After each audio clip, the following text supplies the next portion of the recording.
আজ ৫-৯-২০২৪ সকাল ৮ ঘটিকায় খুঁটি পুজো করা হলো। এবার কুলাই সোনালী সংঘ ক্লাব দুর্গাপুজো করা হবে কুলাই দ্বাদশ শ্রেণী বিদ্যালয়ের মাঠে, পাশে একটা ইকো পার্কের ভেতরে। এই সোনালী সংঘ ক্লাবে এবং দুর্গাপুজোর সম্পাদক সুবীর সপ্তকর বলেন,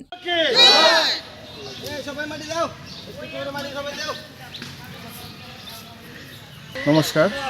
আমরা অন্যান্য বছরের ন্যায় এই বছরও সোনালী সংঘের পক্ষ থেকে আমাদের খুঁটি পূজা মা দুর্গাকে আমাদের অন্যান্য বছরের ন্যায় এই বছরও আমরা মায়ের আরাধনায় ব্রতী হয়েছি।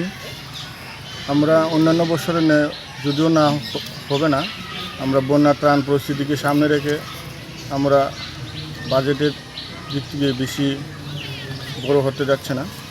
আমরা উদ্দেশ্য এই পূজাকে সামনে রেখে একটা ত্রাণ তহবিলে জমা দেওয়ার জন্য। এছাড়া আমাদের এলাকার সকল দর্শনার্থী এবং পুণ্যার্থীদের আমন্ত্রণ রইল শারদীয় দুর্গাপূজার এবং শুভেচ্ছা, দ্বিতীয় ভালোবাসা। ধন্যবাদ।